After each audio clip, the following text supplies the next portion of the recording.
Well, thank you so much for making the time, Professor Rockall.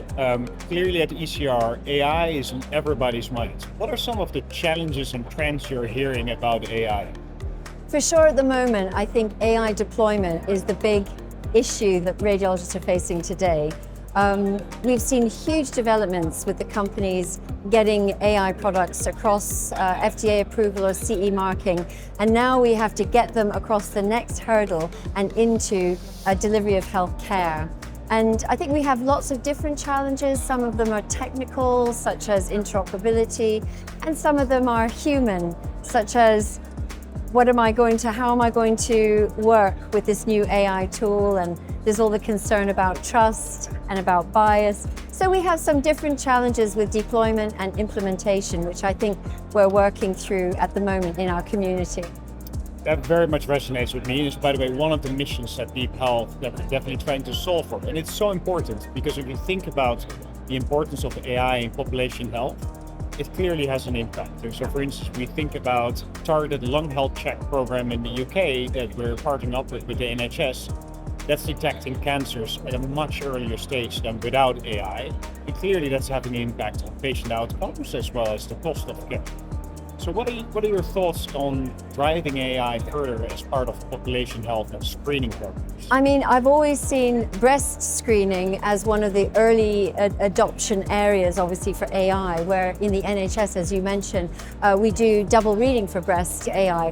And we have an enormous workforce shortage, a big workforce problem, not just in the UK, but really globally.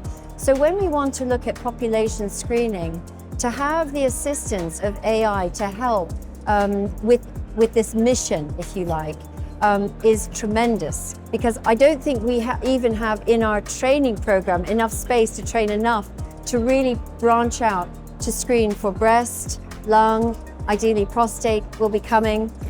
So the AI tools are going to make that possible, working together in partnership with radiologists. I can't wait to see that implemented. I think it is going to drive early detection, which is what we need in healthcare. Early detection, by the way, is also very sustainable because patients are picked up early and they need much less complex care on the whole than patients that are picked up later on in the stage of the disease. So it's not only beneficial for the patient's health, but it's also beneficial for planetary health.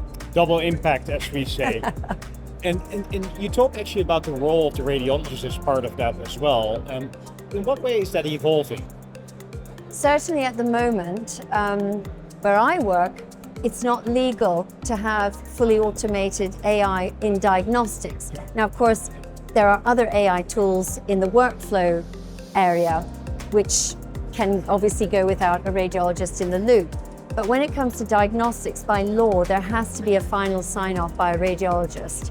So there's quite a journey that we're going to take now when radiologists are starting to use AI, learn to trust AI where appropriate, and also to learn where the pitfalls are.